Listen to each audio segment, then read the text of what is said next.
Saya Sukar dari CP Paluga Pajar Bersama. Awalnya bukan CP Paluga Pajar tapi Paluga Sarana.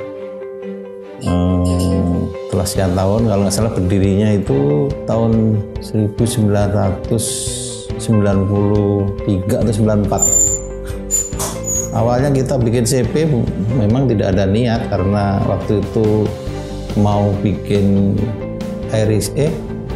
mau bikin wartel. Nah, persyaratan bikin wartel itu kalau nggak salah harus ada suatu perusahaan ya kan, yang berbadan hukum, makanya bikin CP.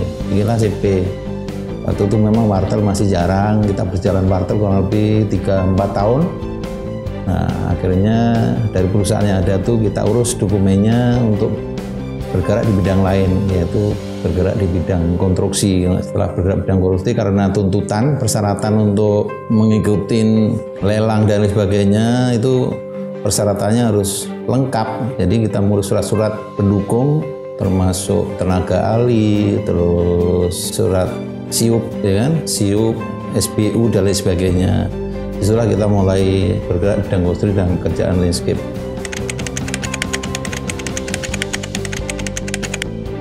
Ya memang permasalahannya banyak ya, banyak yang harus kita laluin ya.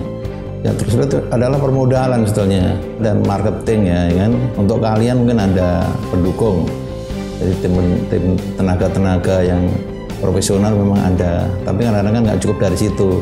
Marketing juga penting. Nah, begitu marketing atau mungkin proyek dapat, ada permasalahan baru yang kadang-kadang nggak dipikirkan ya kan.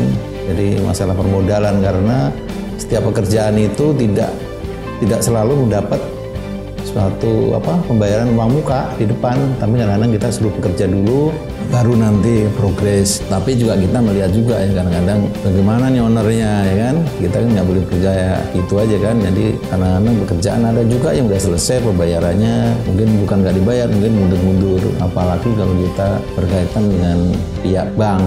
Di sana kan kena bunga, mungkin itu kesulitannya. Dan di sisi lain satu lagi, karena pekerjaan ini kan nggak bisa setiap pekerjaan itu selalu ada profit ya, kadang-kadang kita bersaing, karena kita berpikirnya ya, kadang-kadang kerjaan pas-pasan pun kita ambil karena di situ banyak di bawah kita ini banyak tenaga-tenaga yang kita urusin ya kan, dari paling bawah lah, dari mulai tukang, terus mungkin tim dari kantor, tim pendukung, itu kan kita urusin setiap bulannya. Kalau kerjaan kita nggak berkesinambungan, itu kan repot ya. Tapi kita sih percaya lah, semua itu sudah ada yang ngatur. Yang penting kita ada suatu kemauan ya, berusaha dan berdoa. Mungkin itu Mas.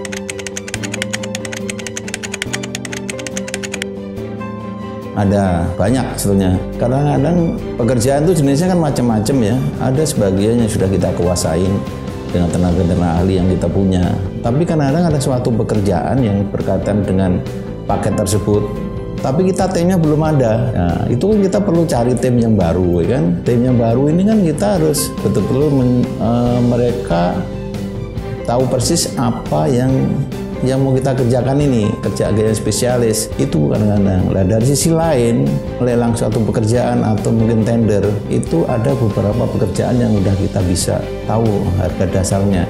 Tapi ada juga yang belum tahu sama sekali ya kan.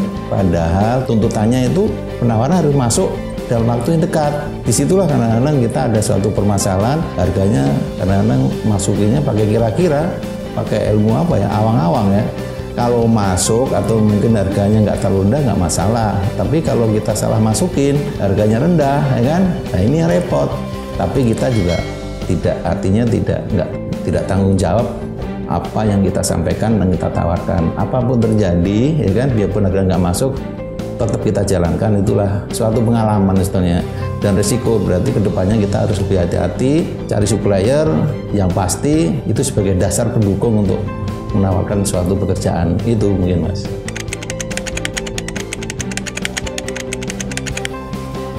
Nah, terima kasih dengan Kria ID ya, kerjasama atas kepercayaan Mas Arif dan tim. Kita mulai dari pekerjaan yang di Bintaro itu namanya Magani ya. Di sana ya, di sana dikasih kepercayaan untuk mengerjakan 6 unit ya, 6 unit atau 7 unit ya kan.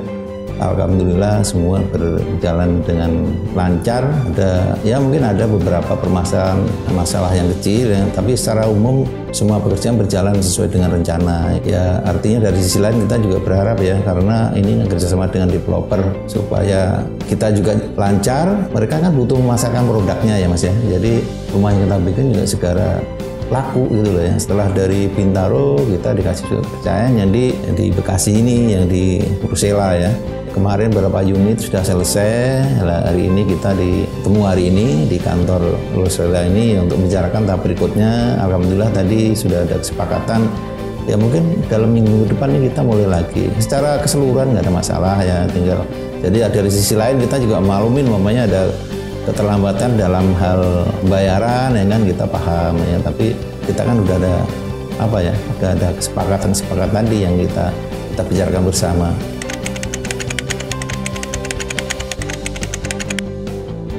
Harapannya ya, harapan dunia properti ya, kita berharap kelihatannya makin kesini kan pasar makin bagus ya, karena semua masyarakat dengan berkembangan dan bertambahnya penduduk, masyarakat pasti butuh rumah ya kan. Jadi pasarnya ke depan tahun 2023 ini kelihatannya juga lebih baik. Tentunya kalau mereka dalam marketing dan pemasarannya bagus ya, kita berharap jadi mitra terus dengan timnya Mas Arif ini. Ya pun artinya kita kan bisa ukur ya, artinya pekerjaan seperti ini nih profitnya berapa sih ya kan. Tapi kan dari sisi lain kita berpikir berapa di naungan kita, di bawah kita, orang-orang yang bekerja pada kita.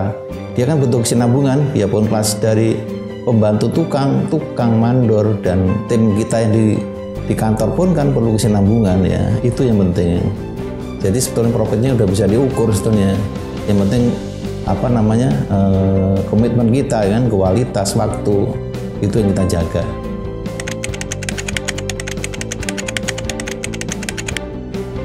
Para kontraktor sebetulnya yang pertama ya kan, kalau bikin harga yang benar ya kan.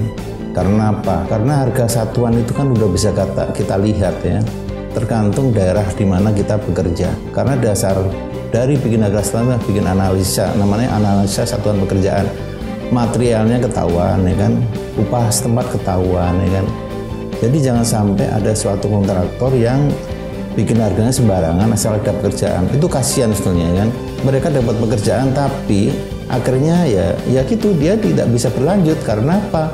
Dia kadang-kadang ngejar target, ada pekerjaan ya kan, tapi tidak pernah berpikir apa pekerjaan ini ada profitnya. Yang benar adalah sebetulnya ya memang harus ada lah yang namanya bekerja itu ada profitnya. Ya minimal mungkin ya 5-10% bersih ya kan.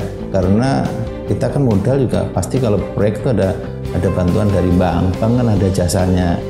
Seperti itu. Jadi kalau bikin harga hati-hati, jangan asal bikin harga bisa dipertanggungjawabkan. Jadi saingan yang sehat.